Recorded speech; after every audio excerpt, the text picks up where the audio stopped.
Alright, what's happening everybody? I'm your man Akeen and welcome to today's vlog. Here to recap week 11 of the college football season, and there was a huge change in the BCS standings at the end of this week. Starting at the Virginia Tech game against Georgia Tech, ACC conference matchup, Virginia Tech ended up winning 37-26 due to a great performance by David Wilson, 175 yards rushing, who helped set up the pass for Logan Thomas, who passed for 3 touchdowns. Now Virginia Tech is in the driver's seat of the Coastal Division. They're leading that division, looking forward to face Clemson for the ACC championship. Clemson clinched the Atlantic Division with a close win over the Wake Forest Demon Deacons, 31-28, and Clemson is looking forward for that ACC championship and making it to a BCS bowl game this season. Next, I need to head to the Big 12 Conference. Oklahoma State annihilated Texas Tech 66-6, a lot of sixes. Now, I'm pretty shocked about this game, especially the performance from the Red Raiders. This was the same Red Raider team that beat Oklahoma at Norman. I have no clue what happened. A lot of turnovers in this matchup,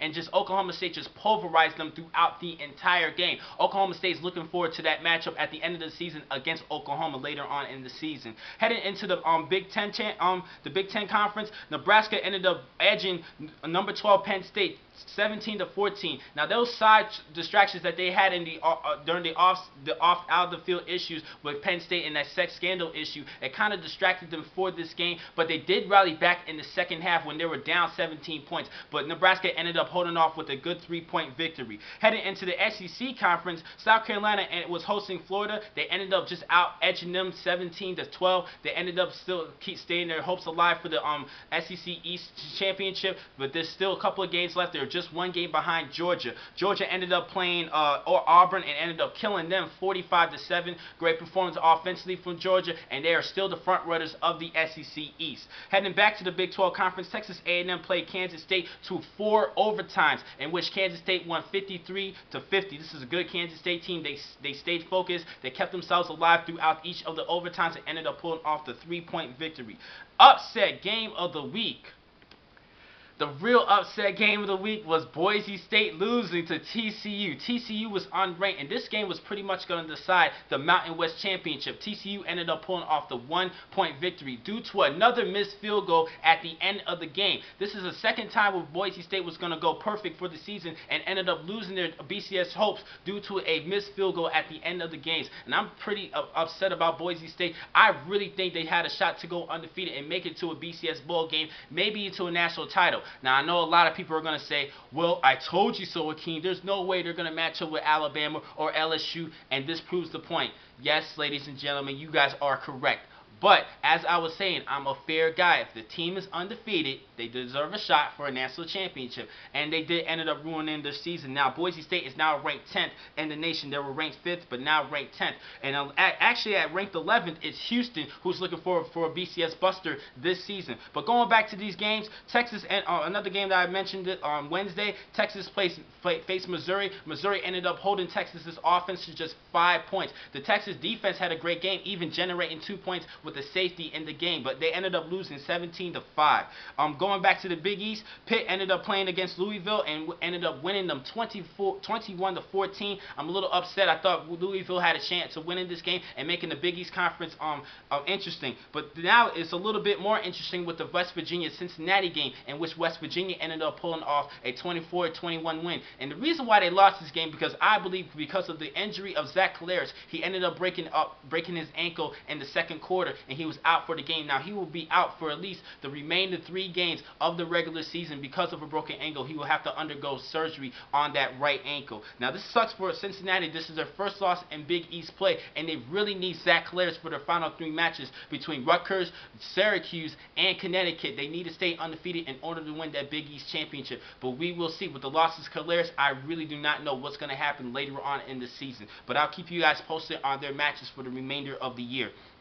Another big game this weekend, Michigan State played at Iowa. Iowa beat Michigan, but they played a tougher Michigan State team, in which they won 31-17. It was a good game. Michigan State is still the leaders of the Legends division. They're still the front runners for that. Only just 1 loss. Penn State, they just have 1 loss in the leaders division, but they still got a couple of key matches at the end of their season against Ohio State and at Wisconsin. That's going to be a great matchup. That Wisconsin game at the end of the year against Penn State, that's pretty much going to decide that that Legends division and who will be the representative for the Big Ten championship. Now, overall this week, I was 11-3, brought up to my overall record 104 wins to just 41 losses, 71.7%. Having a great season, a great week this week, and I'll keep you guys posted on Wednesday for week 12 of the college football season. Keep you guys posted on the latest matches. But I'm going to go back to the BCS standings. Number 1 is LSU, number 2 is Oklahoma State, number 3 is Alabama. Still remains the same. Now, Oregon had a big game this week. My game of the week. I forgot to mention my game of the week.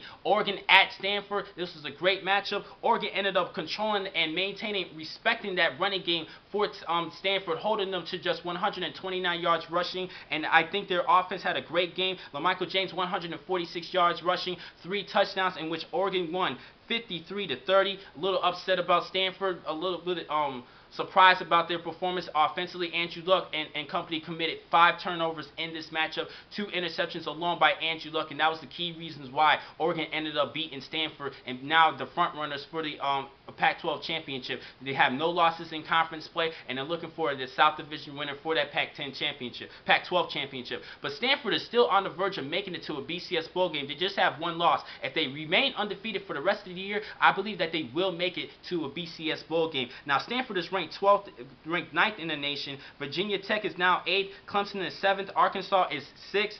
Oklahoma is at 5, and Oregon jumped all the way to number 4. And this is an interesting season. We've still got at least 3 weeks left of the regular season, including the championships for the conference championships. I'll keep you guys posted on that. And this is just an exciting year. Going back to Houston, they're ranked 11. Case Keenum, he's having a great season. The Heisman, he's actually getting more votes for the Heisman Trophy. He's having a great year, leading the Cougars to an undefeated season. They could make it to the BCS if they stay undefeated, and depending on the losses within the rest of the top 10. Now, on Wednesday, I'll give you guys my key matchups and predictions for Week 12 of the college football season. From Sports News Insider, I'm your man, Akeem McCall. Be easy.